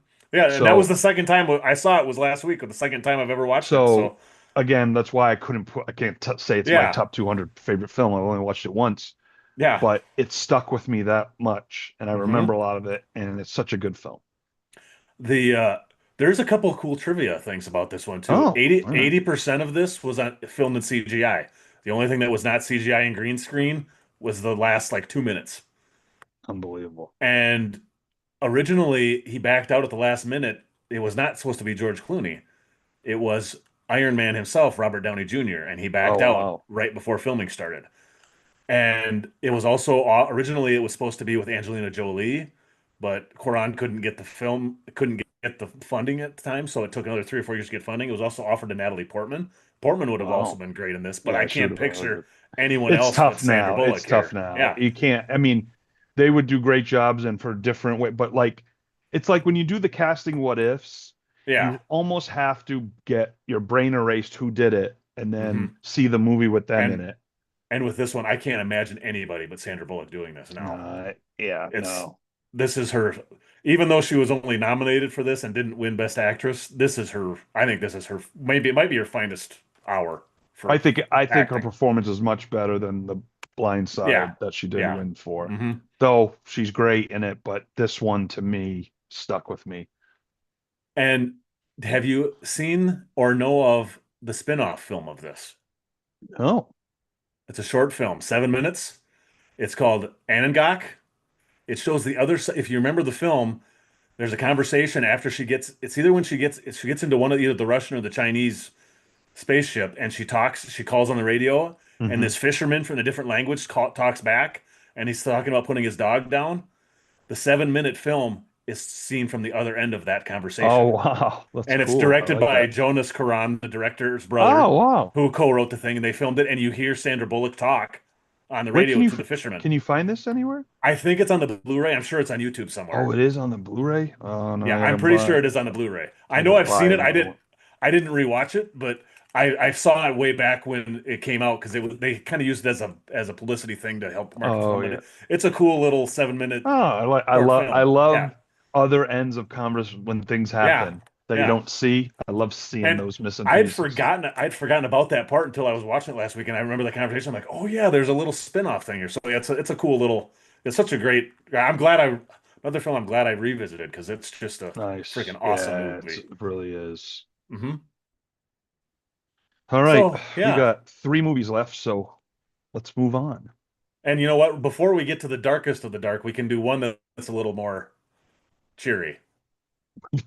Oh yes. Because Yes, I almost skipped it. yeah, the last two we're going into the We're depths. going back into the dark. We're still gonna take a little But break and get a little brighter in yeah, darkness. this one maybe All we right. can do some voguing and see what happens. Okay. Oh, let your body go. All right, coming in at 778. Dick Tracy finds his life vastly complicated when breathless Mahoney makes advances toward him while he's trying to battle Big Boy Caprice's united mob. The film Dick Tracy. Released on June 15th, 1990. Now I remember this thinking this was not that big of a hit, but it made 163 million on a 46 million dollar budget. It's the highest grossing film of Warren Beatty's career. Opened at number one, dethroned another 48 hours, and it stayed at number one for 2 weeks before being knocked off by Cold Trickle and Days of There's Thunder. a gold trickle, baby. Directed by Warren Beatty, written by Jim Cash and Jack Epps Jr., based on the characters created for the comic strip by Chester Gould. It's the first appearance on the film list for Warren Beatty as Dick Hey. Tracy. And this cast is crazy.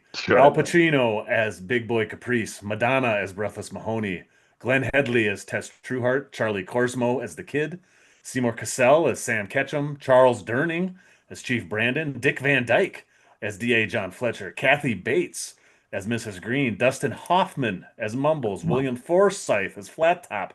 Another appearance for James Tolkien as Numbers. He might be sneaking up the rank The of most rankings. films. Yes. Yeah. Mandy Patinkin as 88 Keys. I forgot he was in this. Paul Sorvino as Lips Manless. James Caan as Spud Spaldoni.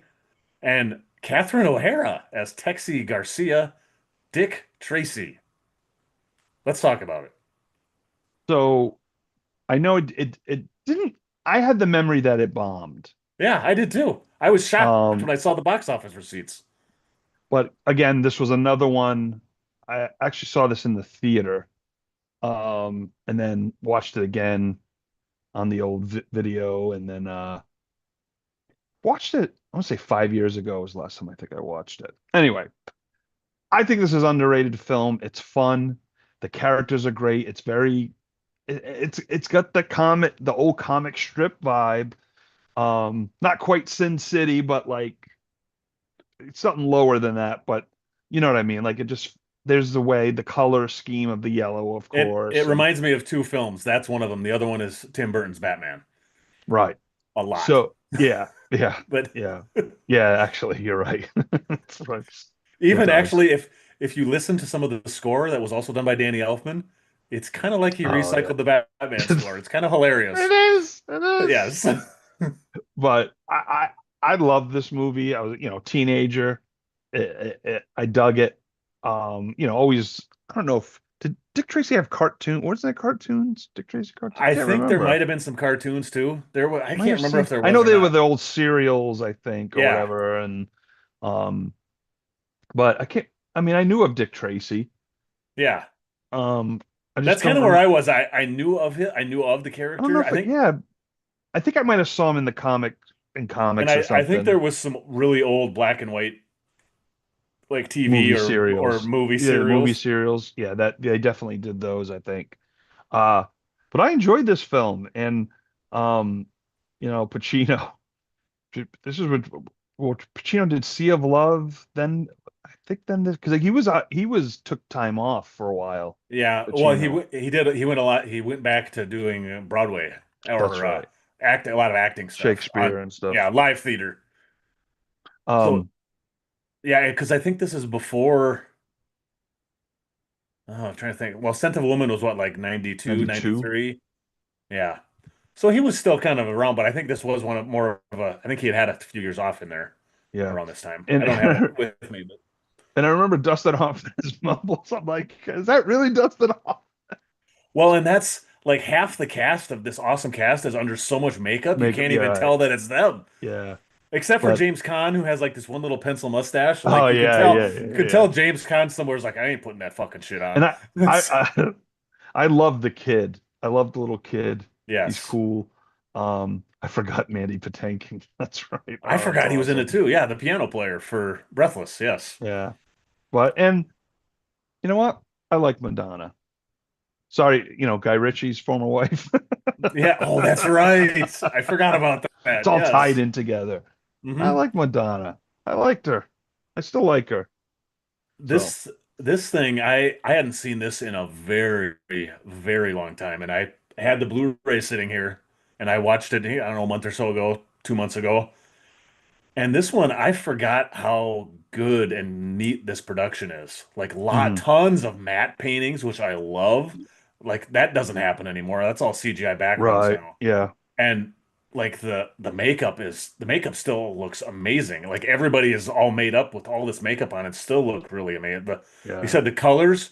There's so many bright colors and bright primary colors, that's kind of what gives it that. Even though Sin City is mostly black and white, it has that same kind of feel. Yeah, not like says, but you know what I was trying Yeah. to. Yeah, Yeah, I can't describe what it's but like in my notes that I wrote to myself here, I said reminds me a lot of Sin City and it reminds me a lot of Batman 89 in a lot of yeah, because just in a lot of the ways even a lot of the things Warren Beatty or Dick Tracy does in this are a lot of the same things that because a lot of the same things that Keaton does because I'm obviously much more familiar with Batman. I've still rewatched that sure. many times, but it's the just the production itself, you can tell it's a high quality production. And say Right, right. it's a little cornier than I remember. I remember really liking it, but for some reason I never really went back to it either. So, but it's still it's a good quality, Yeah. high budget thing. And I read that like Disney, who made this, wanted to make sequels, and Warner Beatty just never really did. Yeah. Except he kind of did. Have you heard of this craziness? This is even crazier than the side thing with Gravity. Okay. If you Google Dick Tracy, Warren Beatty, TCM, Warren Beatty owns the rights to Dick Tracy, but in order to do it, he kind of has to do kind of like what they did with Fantastic Four and some of, but not the new Fantastic Four, Hmm. but where like they would make movies every 5 or 10 years to hold on to the rights. He has made these things where Leonard Maltin interviews Warren Beatty as Dick Tracy. What? They have aired two of them. They've aired them on Turner Classics, so they are aired so he can retain rights. But they're like half an hour things where it's Leonard Maltin talking to Dick Tracy, played by That's Warren Beatty. oh It's my like the God. I cheapest never thing in the even knew that. world. Yes, that you can find. I couldn't find both of them now. I can find one of them on YouTube, but it's just the weirdest thing in the world. And it's so he can retain the. He just made the last one here. Wasn't that long ago? He made one. There was Really? the first one he made. It was in 2010, and the second one. I think the second one was during COVID. So Wow. it's very and seeing Warren Beatty, who's now like what in his 80s, Yeah, he's up and there. it's just it's very strange. It's definitely yeah, definitely a what do you want to Calling call out it? calling out the wrong names on Oscar Yeah, night. it's just yeah, it's crazy. Jimmy So Kimmel, Warren, what did you do? yeah, oh, but yeah, this it's a lot like when Axel gave us grief for shitting on Ocean's 11, the original one. This one you can We didn't tell the we people that didn't are making shit. it. We didn't Well, shit on it, but it not. the I think he said we didn't have it high enough or something like oh that. yeah. Well, I mean it wasn't yeah, one This one has switch and a spray. this one has a lot of really just high quality filmmaking in it, which it's fun to Yeah. watch that too, because they don't when people say they don't make them like this anymore, they do not make them like this anymore. No, they And don't. it's the sets are all amazing, and it's I like to call it the best of like the wannabe Batmans that came later, because Right. like the Shadow, which I like the Shadow with Alec Baldwin, but it reminds me a lot of that, or the Phantom with what's his Billy name, Billy Zane. Billy It Zane. reminds me a lot of those kind of things too, but this Yeah. feels like that, or it's just a better It's version of got the that. same feel, So but it's the top yeah. version of those because Hmm. this one's yeah, much better. And it's just Um fun. The cast is fun. It's fun. It's a fun little flick. so yeah, and before Gravity, yeah, best director, best Oh cinematographer, yeah. best editing, won 7 out of 10 Academy Award nominations. Dick Tracy nominated 7 Academy Awards, three Yep. wins. So, best supporting actor nominee for Pacino, best And cinema. he lost to Joe Pesci in Goodfellas that year. So he Well, was not as he winning should that have. award. Yeah, Yeah. no, he wasn't winning. Best cinematographer nominee, and the winners they won best song, best makeup, best art direction. So it goes with what we were saying actually. Yeah. And this film also has tied for the most that a comic book film has ever won at the Huh? Oscars with Black Panther, which also won 3 Oscars. So not really a lot of Oscar love for comics normally. So I'm sure part of that was the Warren No, Beatty and just this cast. I mean, this yeah, cast, especially at this time, that was top yeah. tier This acting is an here. amazing cast. Yeah, Paul Yeah. Sorvino. Yeah, Uh, baby. yeah. All right. So yeah. Are we ready to Yeah, and coming in at seven seven oof. seven, it probably should be 666. But Oh uh, God. this When movie, I when I saw this on the list, I'm like, oh fuck. I'm like, because I remember watching it and thinking it was great, and I remember thinking I'm never watching this again. After the first time I did watch it again, just because I thought I need to watch it again. It's a short film, but let's get into it. yeah. Oh, anyway. The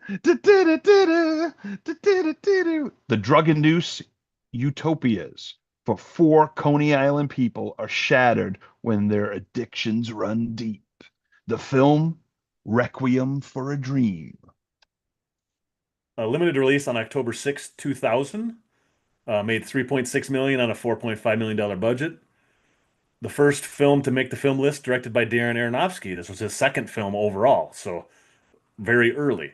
Written by Hubert Selby and Darren Aronofsky, based on the novel of the same name by Hubert Selby Jr., starring Ellen Burstyn as Sarah Goldfarb, Jared Leto as Harry Goldfarb, Jennifer Connelly as Marion Silver, Marlon Wayans as Tyrone C. Love, Christopher McDonald as Tappy Tibbins, Mark Margolis as Mr. Rabinowitz, Keith David as Big Tim, much more unlikable character than he played in Yes. Our Favorite Duster, and Dylan Baker as Southern Doctor. Love Dylan Requiem Baker. for a Dream. All right. So Holy balls. This film, okay, holy balls. yeah, Holy Balls and all the other Oh, balls. yes. So I saw this trailer and I was like, interesting, but I didn't go to the movies. And then it was had a little birthday get together at the Burbank Bar and Grill. And had a couple people. I think my friend Tom O'Keefe was there.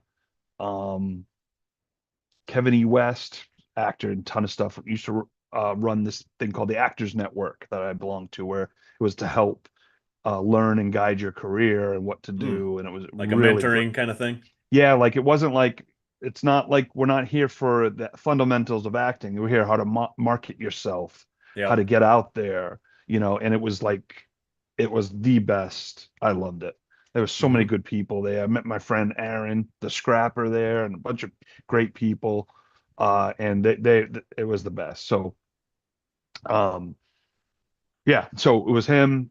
It was my friend Jason Marsden, not James Marsden, but Jason Marsden. Do you know who Jason Marsden is? I don't think so. Would I All right. recognize Well, him if I looked him up? yeah, was in he was Eddie Munster in the New Munsters was where he got his big break in a Michael Jordan commercial. Um, he was in White Squall with Jeff Oh yeah, I Bridges, and recognize him. Yeah. he played Burt Ward in the Batman TV movie Yeah, biopic. yeah. Yep. Does a ton of voices for animation. Uh, and that's actually and my friend Nick Simotis, who was executive producer on the Star City Murders, worked with him a bunch of times. So that's when we first met. That Uh-huh. somehow came up. I don't know how, but yeah. So he gave that to me, the DVD, Oh. and he said for my birthday gift, and he said, Heath, you'll never look at forks the same. Oh. And I'm like, you're damn right. So I watched this for the first time at home. I think I was probably by myself in the dark, and I was like, Oh God. this movie F's with the mind, F's with, but yeah, like you said, it's not one I'm going to rewatch all the time. But man, again, it had an effect on me and it blew me Oh. away. And Ellen Burstyn, to me, she, her performance is unreal. Well, Oscar Uh, nominated for this. yeah, Yes. Oscar nominated. So sad of a movie. But Oh, it's it was around that culture of, because I know Heath Ledger did one where, being addicted to drug movies in the 2000s that it's seemed to come out a lot. very early 2000s kind of like Alpha Dog is kind of in that not Alpha Dog Yeah. is nowhere near the movie this is, Right, but right. that same kind of it had that grimy feel to it and just that very that was the thing because I did rewatch it that I didn't remember probably because I haven't watched it in 20 years, but it definitely has a feeling of that time. It's not dated, but it feels like But it that time feels, frame. yeah, Yeah. yeah. I mean, yeah, It's oh, it's that's a rough one. it is I forgot how it and the thing with it too is it's you don't notice it's kind of like the what's the thing about the frog boiling in the water if you do it slowly you don't realize it's actually boiling. This Right. film you don't it's I mean it's intense it's tense and then by the end of it the intensity has just been cranked up so high. The last like 10 minutes is like Oh oh my man. God I'm just it's and the music like the music that you were singing is such Dun, dun, dun, dun, dun. because Requiem for a, or I forget what it's and called, but there's like uh five different yeah well and that's how verse. I didn't know of this movie until I heard that music in the trailer for The Two Towers. Like 2 years Oh, later, they remixed it, and there's a very famous, awesome trailer for Lord of the Rings Two Towers that does a remix of that song for oh that, wow. and it does like the Battle of Helm's Deep, and it's the da da It's da like da da well, I da. think Requiem for a Tower might be one of the And that's verses of it. yeah, that's the remixed version, I think. Yeah. And I'm like, Okay. where is this score? I need this music because just like you, Yeah. I'm a soundtrack guy. It's like I need this. And then I eventually found out it's from this movie called tiny movie called Requiem for a Dream. I'm like, well, shit, I got to watch that movie. And that's how I Yeah. first saw it was because of the Yeah. music. And it's just so and And this is I remember like Jared Leto. This seemed to me, I always say he's in movies, but I don't really see his face much. Like, I mean, Fight Club. Yeah. This was the first one where I See it was get like, oh, bloodied that's and Jared battered. Leto. Yeah. Yeah, like this to me was the first time I saw more of Jared Leto, Yeah. and he's really good. And of course, I'm a huge Jennifer Connelly fan. Well, I who mean, isn't? I, Yeah. well, yeah. I mean, How can you she's not be? well, That and this whole cast is good. It's I mean, yeah. Marlon Wayans, who you don't really think of as a dramatic actor, is really fantastic He's in this. really And good in this movie. another guy that I think is extremely underrated is Christopher McDonald, and I think he is so good as like the game show host that. And I read later that most of his dialogue was improvised by him, like he was getting standing ovations when they were filming because he was just so good Oh, at he that was part. knocking it out of the park. And I have always loved him. I mean, so many people see him and they think Shooter McGavin because Oh, that's but his there's most much, famous yeah, roles, but but there's much more. he Yeah. shows up in all these small roles like this, and I'm like, man, he is just a awesome actor. So I was actually happy I rewatched it, even though it traumatized me again. Sorry about It's that. it's so damn good, and you can't even describe it really. How Yeah, this is one you can't really, unless you were to go scene by scene spoilery, it's tough to yeah. talk about. I mean, I guess you could say it's a not that I've had a lot of crazy addictions, but it's a film about addiction, and it's my guess Yeah. is it's fairly I don't want to say realistic, but probably somewhat. I don't know Yeah, because it's so it's rough. sad and It's oh sad. Yeah. Um, God, I'm yeah depressed. yeah I know. So let's get even more depressed, Well, the but with a crazy little thing is, happier ending. I was going to say the crazy thing is with as dark as this next film is, it ends on an upbeat note. So Yeah, yeah. See, so we it, saved the we created the roller coaster, then we lift right back up at the very very tail end. yes. All right. So coming in at 776. I'm talking about 1970, 1776, 776. A little boy held captive in a room with his mother since his birth. So he has never known the world outside. The film Room. Limited release October 16th, Hey, my 2015. dad's birthday. Made 14.7 on a $13 million budget. Directed by Oscar nominated Lenny Abramson. Written by Emma Donahue and based on her novel of the same name. Starring Brie Larson in her Oscar-winning role as Ma, Jacob Tremblay as Jack, Sean Bridgers as Old Nick, Joan Allen as Nancy, and as of this recording, this is Joan Allen's last film. She has not done a film since Oh, then, which I really? I could not believe. I saw that on the trivia and I had to like that can't be true. I looked it up and Wow. she's done it. She's got back into TV recently, but no film Oh, since okay. then. Hmm. William H. Macy as Robert and Amanda Brugel as Officer Parker. I put her in here because she also plays Rita in The Handmaid's Tale. I rewatched some of this and I'm like, oh, I know her from Ah. Handmaid's Tale. So she's one of the officers near the end of the film. So Rooms. This also was nominated for Best Picture. I'm gonna try and work those awards things in a little better because I keep Yeah, forgetting. we've kind of missed him the last 100. Yeah. So I'm Well, like, the there hasn't last been as there many. hasn't been very many the last couple weeks, so or last couple episodes. So yeah, it Yeah. also had a screenplay nominee as well. I should have said. So Okay. yes, Room solo.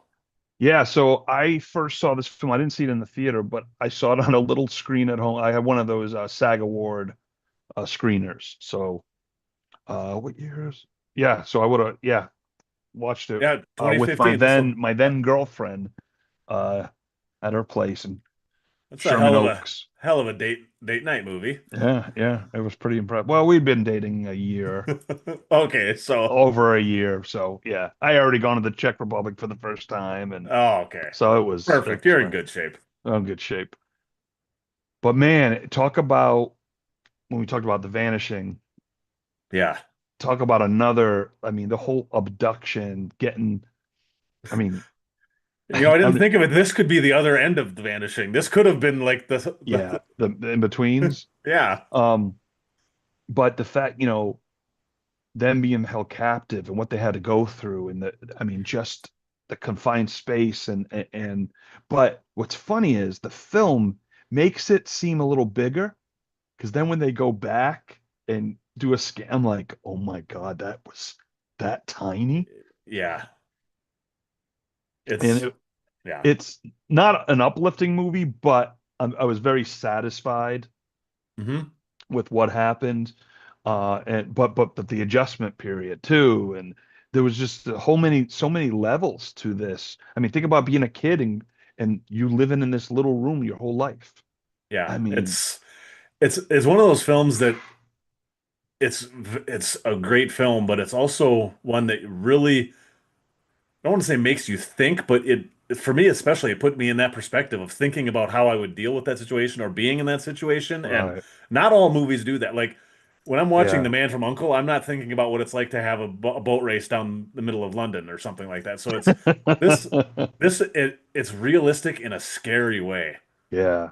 And it feels like it could, and it's based on a novel. So the author has said it's not based on a true story, but I'm sure it's based on things she's read over the years on true Yeah, stories. I But mean, this has elements of what goes on still, yeah, or and has been going on for centuries. the acting is, I mean, I know Brie Larson has a mixed reputation with people, but she's awesome in Why? this. Why is that? I don't know. I don't. I mean, I think Because some of like it. she was in the Bear and like people hated her for being in the Bear or Oh, something. did they? I didn't see the reaction to her being in The Bear. I Like loved her in the. I thought she was great in that too. I, I didn't know. I love her. I thought I she was I just fantastic. I think some of it was backlash to. I mean, you know how sometimes comic book people can get. It was Okay, some so of they didn't. that, and I think she was kind of outspoken on social media for a little while around that same time. And Okay, and the people that you can guess are pissing on moaning about it are the people that piss and moan about her. okay, So okay, I think gotcha. she's great in this. I don't always love every role she's done, but I think she's still a good actress, and I think this is. I mean, she won the Oscar justifiably. She is great in this, and Jacob Yeah, I think this is the Tremblay is first thing I awesome. saw her in. Yeah, Tremblay's amazing. I want to say. I mean, unless she was in a smaller role that I don't remember. I Um, think I'm gonna look up one film, but I think well, I yeah, I saw before this. I saw her in Scott Pilgrim versus the World. okay, that film. I didn't. I think that was okay. That's the last film that I just shut off, and I just couldn't do it. I love that film. Oh, do you? Love it. Yes, I Yeah, a love it. lot of people love that film. I just, I couldn't. I don't know.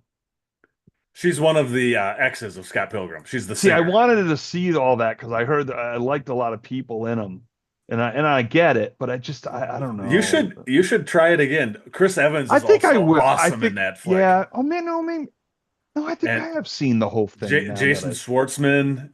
But Yeah, no, I had to have seen it if because you're I not know all vibing that. with the comedy though, you may I not. I wasn't. It wasn't vibing. Him waiting for the Amazon or whatever at the door Yes. like that. It's very quirky. There's no It's question yeah, about it's a it. little But too quirky for me. It just yeah. didn't sit with me. So And also, I've I think part of the reason too, I was so critical of it. I used to listen to the Slash Filmcast, and they used to have I they forget what his loved name it. was, Yes, but he Adam, he was whatever. at yeah, he Yep. was like, I've seen it 7 times, and it's the greatest I movie ever. And I I'm actually like, remember him on a podcast saying that someday they would be film classes Adam taught about Quigley, that. Adam Yes. Quigley, right? Yep. I remember him saying there'll be film classes taught about this film someday. Yeah, I remember, and I actually didn't watch it for a while too because I remember those guys overhyping and like it was huge at Comic-Con that year because they Yeah, did like sneak preview screenings and people at Comic-Con went crazy for it and it bombed in theaters. I didn't see it for like a year or two later on DVD and I love it. I think it's a great movie, but if you don't jive with the humor, you're not gonna yeah, it didn't work for me. And and and and yeah, I loved Brie. Anyways, either way, I loved Brie Larson in that and her small role in that too. So that was kind of where I knew her from, which is a very different role because she plays a glam, like Madonna, like movie star or oh, a that's singer right. in Yeah, that yeah, one. yeah. So, but this is a very different performance, and she's great in this. There's no doubt about it. Yeah, no, it's a powerful film. I remember Hmm. seeing it and just like again, one of those that stuck with me. Yeah, Uh, so well made and just and there's other things like when William H. Macy is like saying that's not, I don't want to be that kid's grandfather and all this other, I uh, mean, there's some stuff that's just hard to watch. yeah. It's Oh, it's not for it's the faint tough. of heart, as they would say. No, no, It's but a good, and like I say, this is not like Requiem. It's a film that I'm not going to rewatch it all the time and not going to be like, hey, this is my favorite movie, but you can't deny how good the film is. yeah, yeah. I mean, man, yeah, these last two films really stuck with me Yeah, I through know. the That's, years. and And I yes, can't wait to get out of this block so we can have some I fun. know. It's, yeah. But you Well, got to get them in there. we did have some fun though, man, from Uncle. Krush Crush Groove, Groove, Freejack. Freejack. All Those right. are Yeah, it was a those good are fun. mix. Yeah. Yeah. So and then just some dark, and then kind of Gravity kind of split the middle because that's kind of fun, but it's a more Yeah. intense too. Sci-fi and Yeah. you know. So this was still a fun block, even though we talked about some super serious. Well, speaking of the block, I'm gonna recap it, Ando. Yes, let's do that. 785 was Freejack. 784, Crush Groove. 783, Men of Honor. 782, The American. 781, Man from Uncle, or The Man from Uncle. Now I'm confusing myself. Yes. 780, The Vanishing. 779, Gravity. 778, Dick Tracy. That was a happy Hmm. film. And 7777, I can't say it. Requiem for a Dream, and 776, 776 Room. Just so we get the statistics correct, they are both titled The Man from Uncle, Oh, both okay. the series and the Okay. film. Okay. So we were right the first time. We're in good shape. Yeah, we're usually good Yeah. the first time, and then then I start questioning my sanity and self. Well, But I'm looking forward for a sneak preview of the next one. I'm looking through it. There's some fun ones. There's still some darkness in this next block, but okay, not okay. not not like Depths of the Abyss darkness that are these No pun last two intended. films. Yeah, Uh, well, yeah, no pun intended. And I don't think um, the Abyss is on the next 10 in any way, so no, that yeah, would have been a funnier joke if it had been, but that would have been. yes. But no, it's funny how like when we do these films, and I was looking at them today and kind of was like thinking like how dark these films were and what the trend is. And I like where you see every 10 films and Mm-hmm. there is a connectivity. Like I forgot that there were two Sandra Bullock and George Clooney Yeah. movies in Yeah. this block. Mm-hmm. Um, it just I love that. I mean, it would be a lot of work, but I'm sure I'll do it eventually or something. I would love to see, I guess, the main actors keeping a tally Yeah. And of, I've kind of got a tally of some of them, like just the main one, but yeah, like like I said about James Tolkien, he's going to have probably 10 or 15 movies on this list, that's and crazy. he's in such small roles all the time that how do Yeah, you that those are the yeah, guys that are going to be tricky. The lead roles will be yeah. easier to. Lead actors, at least you can, Yeah. but that'll be fun later, especially later on when we get even more under our belt, You know having some of what? those stats. Technically, we have at least two George Clooney, three George, oh, well, actually two previous ones. I forgot. He shows up in 10 seconds for the Flash. That's right. So we've had technically four Clooney Four films. Clooney's, baby. There's a lot of Clooney's on my list. I love Clooney, even though I failed him as Clooney Ocean. But Someday you can make it up to him. yeah, someday will, George. He'll come out of his semi-retirement that he's in and quit making more than one movie every 5 years that he's on his pace to now. Yeah. Well, I mean, he's done it all, right? Yeah. What does he have to prove? I know he Nothing. likes directing, Yeah. but Oh, that's true. he likes more producing and directing now. Uh, but like a movie like Wolf, so it was good to see Pitt and Clooney together. It was a good film. Wasn't great, Yeah. but I enjoyed that film. I know a lot of people didn't like it. I enjoyed it. Hmm. I mean, it wasn't like fantastic, but Yeah, it's you know, it was it good. was good. It was a good watch. Yeah. So anyway, Yeah. it won't be making the top 1,000, but Did you hear that the the newest Brad Pitt film that just started filming, I believe, this last week? no. Oh, Once Upon a Time sequel. Yes. Is Fincher really directing it? Fincher's directing it. Before we started, I was telling you about that Tarantino podcast that he was on, and I listened to Right. 15 minutes or so, and he said just was taking a break from the set. So he's been on set. Oh, they're filming it. Yes. That one, that's probably my most anticipated I mean, movie. how can it not be? And I think I also heard on a couple weeks ago, I was listening to a podcast with Timothy Oliphant on it, and he didn't confirm it, but he kind of hinted that he would be returning as well. That'd be nice. Now, this is a proper sequel, not a prequel? I think it's a sequel. I don't know for sure. I'm purposely not trying to find out too much information, but I think it's a Yeah. sequel because I mean, Wow. even if it was a prequel, I'd still be fine Well, with it because I'd still be excited. yeah, But if if it's a sequel, I guess it doesn't really matter. yeah, it's you know what, written by and the thing I'm most interested in, Tarantino, directed by Fincher. I want to know what that's This is like. crazy. This is like Yeah, my two all-time favorite directors collaborating. I yeah, mean, this is like, thank you guys. hmm I mean, Tarantino and Fincher are my top two yeah. directors. It's oh man, it should be. I was worried it was fake news at first I because I remember was when I like, don't first do this to I me. remember Don't when do I this to me. first sent the message in the tech group chat, and I think at least two of you were like, "That's bullshit," because it came Yeah. out on April 1st was when the news came out, I think Oh, too. Jesus. Yeah, I was like, don't mess with me like that, Ando. It's yeah, The Adventures of Cliff Booth is currently filming. Well, I gotta bump something out way down see, this one I'm gonna be like very critical of for the fact that I mean I'll love it, but because I'm gonna wanna want it to be Well, one of my favorites. IMDb, I mean, you can't always trust the cast list on IMDb, especially this far out. But the top three people on the list here are Brad Pitt, Timothy Olyphant, and Holt McElhaney. Holt. Holt is since Lights Out Leary, man, and Yeah. well, Mindhunter, really. He's just gone on another acting level. He's in Uh-huh. everything now. And I'm Well, and like, he's I'm always excited when he shows up because I love him. oh, and Carla Gugino, Oh my God, what are they doing to Elizabeth me? Debicki. Yeah, I this love could be. I I love don't my need to Carla see anyone. I'm Gugino. sold. Oh, dude, And yeah. I thought I heard a rumor that they thought it might be ready before the end of the year, which would be super quick, but it's happened before. Yeah. We'll I see. well, I for sure. mean, That would big be films like that tight. are tough, but I mean, Spielberg has done that before on some of his No, stuff, I know, but but I don't think Fincher. I mean, maybe doing yeah. some TV, but that's not a Fincher. Yeah, Fincher because likes to he, use his time on the yeah, and do use like every a hundred takes of every shot like Kubrick did, same yeah. kind of stuff. So I'd be surprised if it came out this year, but I doubt it. I either way, I that'll be a day one say watch.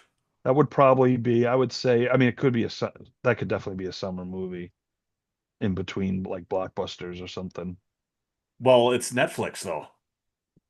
Oh, it's Netflix. It's not theater. Uh, Well, I mean, Limited. they might do a limited thing, but I didn't realize it was I'm Netflix. pretty sure it's Netflix. I'm almost positive. I'm not 100% sure. Yep, a Netflix original. Well, I mean, he has Okay, Fincher has great credit, this says street cred with. film is expected to continue until mid-January. So, Yeah, yeah, yeah, that's not gonna happen. that'll be next I summer was gonna then. say that's next to impossible to Yeah. if they just started shooting in August, I mean they wouldn't be done until Yeah, Thanksgiving probably. it's Fincher, it's not Wes Anderson who makes like a movie every 10 months. Yeah, yeah, yeah. It's okay. All right. So it may be even the end of next year. Yeah. If So, they don't feel it's a summer movie, then that's definitely that might come up around the holidays or maybe maybe fall. I don't know. okay, so supposedly it is a sequel set 8 years after Once Upon a Time. Oh, 1977 it is set in. oh, 77. Yes. It's a great year. It's a great year, Ando. Yes, it is a great year. That's a fantastic year. That's Yes. 77. Yeah, the year I was born, it's the best year. So, It's my fake age on IMDb. My fake year that I was born. Because I was born on May 25th, so I was like, it sounds better if I was born on Star Wars came out, yeah, right? that's Star Wars Day. Yeah, May 25th, 77 is Star Wars Day. Yeah. That's perfect. Oh, all right, Ando, let's get out of Yeah. here. Remember, though, you can go to dvrpodcast.com to see what we're doing, what shows we're covering, etc. Be sure to check out Ando and Axel's Alien Earth coverage. That's going live now. Well, not live now, but we're currently episode 3 just aired, and new episode is up. Or to support us, go to patreon.com/DVR for a couple bucks a month. You can get exclusive pods early, like this one. You get it before anyone else. And also, too, if you're a fan of this pod, we're on the daily DVR feed, but we have our own film list feed as well. So if you could do us a solid, put up a review or at least rate it, good or bad, we'd appreciate it. It just helps the pod. All And publicity is good publicity. what the hell? I'm not getting greedy these days. It's you give me a 1 star. I'm just glad you took the effort to do it. yeah. And hey, Whether you it means you listen to because most of those apps don't let you rate it until you listen to it. So so yeah, and be sure to check out my film, The Star City Murders. It's been out a year now, but you can find it on Amazon Prime and Tubi, or not Tubi? No, Tubi. So check it out. Uh, and yeah, next time we do a film list, we'll be live in Portland, yeah, 2 weeks we will be doing this in person in with some person, special guests. and we'll have some special guests. So it might be pretty chaotic, but we'll Yes. try to keep it mellow, but it won't be mellow. It'll We'll see a yeah. spike in energy on the film list. Yeah, at least until Axel falls asleep and Brett just goes home because he's annoyed with us yelling at him to talk more. Yeah, yeah. Brett, watch some of these movies and talk. So we'll have Brett, Joe Bear, and Axel making appearances. Axel says he's gonna watch these movies so he can remember them. Yep, we'll call him out again. We'll tell him, Axel, you need to watch these things, or at least most of them. I was talking to him the other day, and he said he was. Well, I get confused with our friend Axel because he was looking at this go, oh, Crush Groove. So I'm like, oh, you'd want to talk about it. I don't remember it. So I don't know. Like, hopefully he'll remember that he's supposed to watch the film. Well, it's okay. Ah, Well, he knows. I've sent him a reminder every once in a while, or I've talked to him okay. and say, "Hey, make sure and watch a few of these here and there." So, Yeah, no, he said he was going to. So and Axel, you have to. and Joe Bear has the list, so we know he's watching some of them. Joe So Bear, yeah, I gave Joe Bear he's gonna come prepared. exclusive access, Hmm. so he knows what's coming up, Well, and and he he can was prep. with him being on with us last time. He kind of knows what to expect now and knows how he knows what he's doing. He's gonna be good. He's a pro. It's Yeah. good. It's gonna be fun. Well, it'll be different, but it'll. I'm actually excited. I want to hear more of your guys' thoughts on films. So it'll be Yes. fun for me, uh, to hear what people say, and because of course they're my I'm favorites. So, I'm tempted to re-listen to the ones we did last year in person to see how those hold up because I still never listened to oh, the you live didn't. ones we did. I did Oh, not. that was heavy alcohol. I know. We went late, I and yeah, me and Ando. Whew, I don't know if I remember any of them. I think we were still going at like 2 or 3 It was a.m. like two, West three. Pacific time. It was like 2:30 in the morning. Yeah, because we did the one. Was that the night we did 20, or did we do 30 in one We night? did 30. We did one pod that was 20, and then we did another 10. Oh, that same night. We did two separate pods that Oh same my night. God, that's right, we did. Okay, wow. So we knocked out 30 in one night. All right. Yeah, and I think that might have been the same night we did the Star City commentary too, earlier in the evening. Oh, I think you might be right because that Because I was think we Sambuca. counted it because you and me together we both did like 15 hours a piece or something crazy after all the Oh, football and all the other. Jesus, we're crazy. Yeah, we are. And we're Yeah. also we're also going to be watching the Lost doc together. We're gonna Yes. That's gonna be fun because And I missed the premiere. hopefully doing a in-person episode of Alien Earth as well. Episode 5 Oh, will be that'll airing be that week. fun. So That'll be fun. All right. so yeah, let's get out of here and Oh we yeah. can save all that for 2 weeks from Portland. now. Yeah. Portland. Yes. All right. Thanks, Ando. You're the Yep. best. Thank Everyone, you. see you next time on the film list.